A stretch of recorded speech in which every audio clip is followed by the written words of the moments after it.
Good evening friends, मैं अभिजीत कुमार समृद्धि IAS Patna online class में आप सभी का स्वागत करता हूं। दोस्तों, आज मैं एक बहुत ही इम्पोर्टेंट टॉपिक लेकर आपके सामने आया हूं और वो टॉपिक है डिजिटल रेप। ये टॉपिक मैं इसलिए लेकर आया हूं क्योंकि ये आज फिर ये घटना घटी है।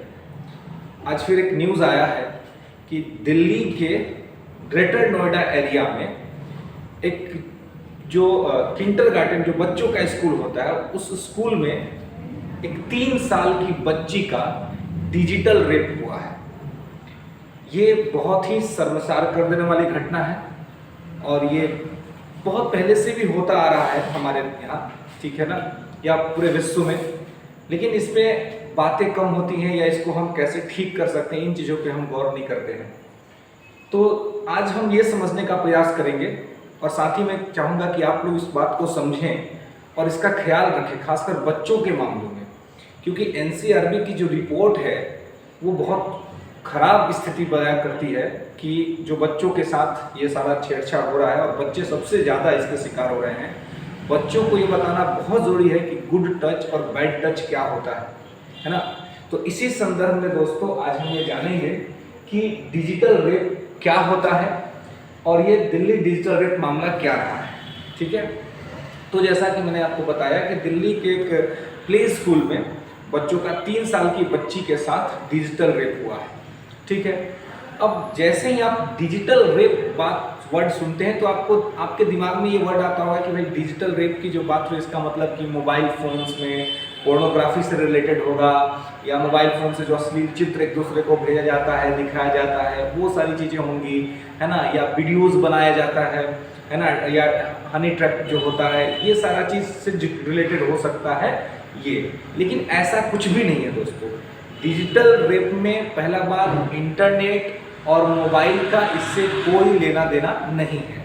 तो ये आप ध्यान रखिएगा कि डिजिटल रेप में इंटरनेट, मोबाइल, लैपटॉप, फ़ोन, इसका कोई लेना देना नहीं, यानी कोई भी टेक्निकल चीज़ का कोई लेना देना इससे नहीं है। पहली बात दोस्तों, डिजिटल रेप जो है हमारे यहाँ विख्यात नहीं था, ठीक है, मतलब पहले से परिभाषित नहीं था।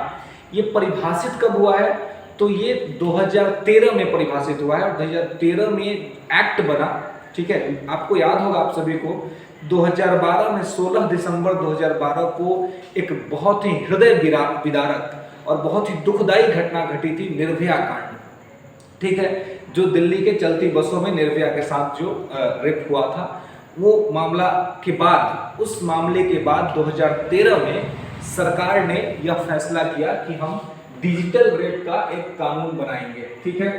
तो 2013 में कानून बना है जिसमें डिजिटल रेप की परिभाषा तय की गई है, ठीक है।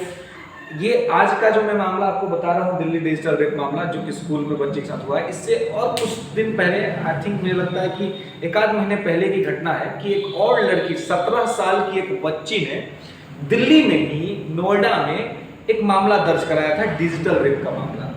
वो मामला क्या था? तो 81 साल के एक वृद्ध व्यक्ति ने, 81 साल के एक वृद्ध व्यक्ति जो कि चित्रकार थे, पेशे से चित्र बनाते थे, उन्होंने 10 साल से एक बच्ची का वो डिजिटल रेप कर रहे थे, 10 साल से, यानी कि, और उन्होंने रिपोर्ट कब कराया बच्ची ने? जब वो 17 साल की हो गई इसकी तब, यानी कि लगभग 7 साल से उसके साथ डिजिटल रेप हो रहा था, वो वृद्ध व्यक्ति कर रहे थे, ठीक है। और वो वैसे तो वो प्रयागराज के थे, ठीक है, लेकिन बाद में वो दिल्ली शिफ्ट हो गए थे और वो पेंटिंग का काम करते थे, इधर उधर आते आते थे। इसी में वो शिमला गए थे और उनका एक जो उनके साथ काम करने वाला एक व्यक्ति था, उसने अपनी बच्ची उनको दे दी कि ये आप लेकर के जाइए। उस समय वो बच्ची 10 साल की थी, कि आप लेके जाइए, दिल्ली में रखिएगा अपने साथ और आप इसको पढ़ाइएगा। पढ़ने के लिए उन्होंने अपने बच्चे को उनके साथ भेज दिया। लेकिन जब वो बच्ची उनके पास आई, तभी से उस वृद्ध व्यक्ति का उस बच्ची पर गलत नज़र था और वो उसके साथ कंटिन्यूअसली 7 साल तक डिजिटल रेप किया। जब बच्ची को ये सारी बातें समझ में आने लगी तो उसने उनके खिलाफ सबूत जुटाने का काम किया और वीडियोस बनाने लगी। और जब वीडियोस बन गए तो वहाँ की दूसरी महिला से उसने इस बारे में बात बताई, फिर ये बात उसके पेरेंट तक पहुंची और देन मामला जो है सो दर्ज कराया गया दोस्तों। तो वो 7 साल से पीड़ित थी इस मामले को लेकर के, ठीक है। तो पहले तो डिजिटल रेप का मामला दर्ज ही नहीं होता था, पहले तो ये अलग ही था क्योंकि इसका कोई कानून ही नहीं था दोस्तों।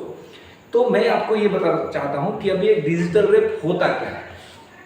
तो जैसा कि गवर्नमेंट ने एक्ट पास किया है 2013 में, रेप की जो परिभाषा तय करी है 2013 में, एक तो आपको पहले से पता है कि पहले से ही हमारी आईपीसी इंडियन पिनल कोड जो कि 1860 में बनी थी लॉर्ड मेकाले समिति के सिफारिश पर, उसमें धारा 376 में बलात्कार की परिभाषा तय है, ठीक है, जिसमें कि रेप का परिभाषा लिखा हुआ है। लेकिन डिजिटल रेप जैसी कोई बात उसमें नहीं थी, ठीक है।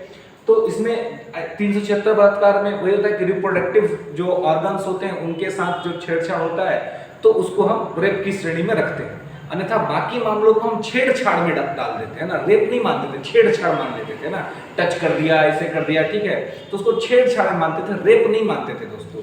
तो 2013 में भारत सरकार ने इसके लिए एक्ट पास किया। एक्ट में क्या है मूलतः देखिए, मैंने यहाँ पे आपको लिख रखा है, लिखा हुआ है कि रिप्रोडक्टिव ऑर्गन के अलावा किसी अंग या ऑब्जेक्ट जैसे उंगलियां, अंगूठा या किसी वस्तु का यूज करके जबरन सेक्स करना, यही होता है क्या, तो यही होता है डिजिटल रेप। दोस्तों समझिएगा, रिप्रोडक्टिव ऑर्गन के अलावा, रिप्रोडक्टिव ऑर्गन के अलावा किसी अंग या ऑब्जेक्ट यानी कोई वस्तु से, या तो आप अपने हाथ का इस्तेमाल कर रहे हैं या फिर कोई वस्तु, आपने पेन इस्तेमाल कर लिया, आपने मार्कर इस्तेमाल कर लिया, आपने डंडा, आपने रड इस्तेमाल कर लिया, कुछ वैसी चीजें आपने इस्तेमाल कर दी, तो किसी अंग या ऑब्जेक्ट जैसे कि उंगलियां, ऑब्जेक्ट में कुछ भी हो सकता है, कोई वस्तु हो सकती है, उसके अलावा उंगलियां, अंगूठा या किसी वस्तु का यूज करके जबरन सेक्स करना डिजिटल रेप कहलाता है। तो जैसा कि दोस्तों हमने कहा था कि इसमें मोबाइल फोन और इंटरनेट का कोई ये नहीं है, ठीक है, ये दूसरा मामला है। इसमें क्या कहा जा रहा है, रिप्रोडक्टिव ऑर्गन के अलावा, है ना, इसमें रिप्रोडक्टिव ऑर्गन का यूज नहीं होता है, लेकिन उसके अलावे कोई अंग का यूज होता है या ऑब्जेक्ट का यूज होता है, उसको, उसके द्वारा जो रेप किया जाता है, उसके द्वारा जो जबरदस्ती सेक्स किया जाता है, उसको बोलते हैं डिजिटल रेप। उम्मीद करते हैं आपको समझ में आ गई होगी। अब देखिए, ये पश्चिमी देश में ये बहुत पहले से चला आ रहा है, वेस्टर्न कंट्रीज में ये बहुत पहले से चल रहा है दोस्तों, ठीक है, और वहां पे ऐसे मामले दर्ज भी होते हैं। हमारे यहाँ ऐसे मामले नहीं दर्ज होते थे, हमारे यहाँ ऐसा मामला 2013 से दर्ज होना स्टार्ट हुआ है, क्योंकि 13 में कानून बना है। निर्भया कांड से पहले इस तरह की कोई बात ही नहीं थी। निर्भया कांड में भी आपने देखा था कि मतलब उनके जो प्राइवेट पार्ट्स थे उसके साथ में उसमें रड डाला गया था, तमाम तरह की चीजें की गई थी, बहुत ही घिनौना कृत्य हुआ था, वो सारे मामले आए थे। तो उन सभी चीजों को देखते हुए इस तरह के कानून को फॉर्म किया गया, ठीक है। अब उसके बाद देखिए कि चूंकि ये पश्चिमी देश में पहले से था, तो डिजिट जो है, अंग्रेजी में डिजिट का अर्थ अंग होता है, ठीक है ना, इंग्लिश डिक्शनरी में डिजिट का अर्थ क्या होता है, अंग होता है, ठीक है, जैसे उंगली, अंगूठा, पैर की उंगली इत्यादि कुछ भी, ठीक है ना। तो डिजिट का मतलब क्या होता है, अंग होता है। तो इसमें देखिए आपकी पूरी पांचों जो उंगलियां हैं 10 हाथ की, ठीक है, साथ ही पैर की जो उंगलियां हैं, अंगूठे हैं, वो सब डिजिट के अंतर्गत काउंट होते हैं। यानी इसके तहत छू के, पकड़ के, ठीक है, धर के या कहीं पे उसके बॉडी पार्ट्स को टच किया जा रहा है, तो ये सारी चीजें दोस्तों क्या होंगी, तो ये डिजिटल रेप की संज्ञा में आएंगी, क्योंकि डिजिट के माध्यम से रेप किया जा रहा है, डिजिट के माध्यम से। पहले ये सब मामले को क्या कहते थे दोस्त, तो पहले इस सब चीज को कहते थे कि ये छेड़छाड़ का मामला है, लेकिन अब ये रेप का मामला बनता है, ठीक है। तो ये रेप है, तो ये समझिए डिजिट का मतलब यहाँ पर उंगलियों से है, ठीक है ना, पैर या हाथ की उंगली, या फिर इसके अलावा कोई ऑब्जेक्ट, जैसे कि आपने उंगली का यूज नहीं किया, लेकिन आपने क्या किया, किसी पेन का यूज कर लिया, आपने कोई डंडा का यूज कर लिया, आपने रड का यूज कर लिया, तो इस तरह की चीज स्थिति में आपको ये रखा जाता है, ठीक है। तो मतलब उंगली, अंगूठा या पैर की उंगली या के ऑब्जेक्ट के द्वारा अगर आप महिलाओं के शरीर को या बच्ची को, लड़की को टच करते हैं गलत तरीके से, तो वो क्या माना जाएगा, वो डिजिटल रेप की श्रेणी में काउंट होगा, ठीक है। अब देखिए, जो यौन उत्पीड़न डिजिट से किया गया, जो यौन उत्पीड़न डिजिट से किया गया हो, तब उसे डिजिटल रेप कहा जाता है। ये एकदम ध्यान रखेंगे दोस्तों कि जो उत्पीड़न जो है डिजिट से किया गया हो, उसे डिजिटल रेप कहा जाता है। ये एकदम आपको जो है सो ध्यान रखना है, ठीक है। अब देखिए, पहले जैसा मैं कह रहा हूं, पहले ये नहीं था, अब ये कानून है। मैं आपको बताऊं कि पहले बहुत सारी इस तरह की घटनाएं घटती थी। एक मामला प्रकाश में आया था कि एक 60 साल की बूढ़ी औरत जो थी ना, वो जा रही थी एक शादी में, ठीक है, और एक ऑटो ड्राइवर ने क्या किया, उनको बीच रास्ते में उतार करके और उनके प्राइवेट पार्ट्स में उसने क्या कर दिया था, रड डाल दिया था, है ना। तो दोस्तों अब देखिए, उसने जो रिप्रोडक्टिव चीजों का तो यूज नहीं किया खुद के तरफ से, है ना, लेकिन वो क्राइम किया। तो अब ऐसी स्थिति को रेप की स्थिति में रखना पॉसिबल नहीं हो पा रहा था, इसलिए वो कानून का लूजफॉल्स का फायदा उठाकर अपराधी बच जाते थे या उनको सजा कम होती थी। लेकिन अब इस तरह का भी जो मामला होगा जिसमें कि आप रिप्रोडक्टिव ऑर्गन का प्रयोग नहीं कर रहे लेकिन अंग या किसी ऑब्जेक्ट का प्रयोग कर रहे हैं, तो इसको भी रेप माना जाएगा। और ऐसी स्थिति में आपको 5 साल से लेकर के 10 साल की सजा हो सकती है, ठीक है, या फिर आपको आजीवन कारावास भी हो सकता है, पूरे जीवन आप जेल में भी रह सकते हैं। इस तरह की सजा हो सकती है, यानी इसकी सजा को कठोर बना दिया गया है, ठीक है। तो आईपीसी 376 पहले से था बलात्कार, ठीक है। उसके अलावा आप देखिए कि अब इसमें क्या है कि डिजिटल रेप को अब डाल दिया गया है, इसी परिभाषा में शामिल कर दिया गया है। इसके अलावा एक धारा है आईपीसी की 323, स्वेच्छा से चोट पहुंचाना, है ना, स्वेच्छा से चोट पहुंचाना इस तरह भी अपराध माना गया है।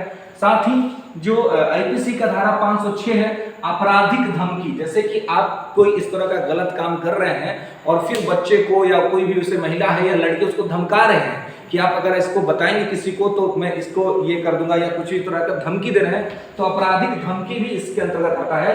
साथ ही दोस्तों पॉस्को एक्ट की धारा 5 और 6 इसका भी इसमें जो है सो अपराध के अंतर्गत इसको शामिल किया है, पॉस्को एक्ट की धारा 5 और 6 के तहत। तो इस तरह की भी अगर इस तरह का कोई अपराध करता है दोस्तों, तो इन सभी कानूनों का उल्लंघन होता है और इसके तहत जो है उसको 5 साल या 10 साल का आजीवन कारावास हो सकता है, या फिर मतलब 5 साल या 10 साल का आजीवन कारावास इस कानून के अंतर्गत उसको हो सकता है दोस्तों।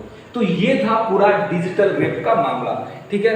उम्मीद करते हैं ये चीज आपको समझ में आई होगी और इसके लिए आपको कहीं भी पूछा जा सकता है, ठीक है। और साथ ही एक सभ्य नागरिक के रूप में भी आपको ये जानना जरूरी है, अपने बच्चों को इसके बारे में बताना जरूरी है कि इस तरह के मामले अगर होते हैं तो किस तरह से हम इससे निपट सकते हैं, ठीक है। और आप जब डेटा देखेंगे एनसीआरबी का तो आप ये पाएंगे कि सबसे ज्यादा इस डिजिटल रेप के शिकार हमारे बच्चे हो रहे हैं, ठीक है, बच्चे हो रहे हैं। तो बच्चों पर खासा ख्याल रखें और साथ ही बच्चों को आप अकेले अगर कहीं किसी के साथ भेज रहे हैं तो उसका खासा ख्याल रखें।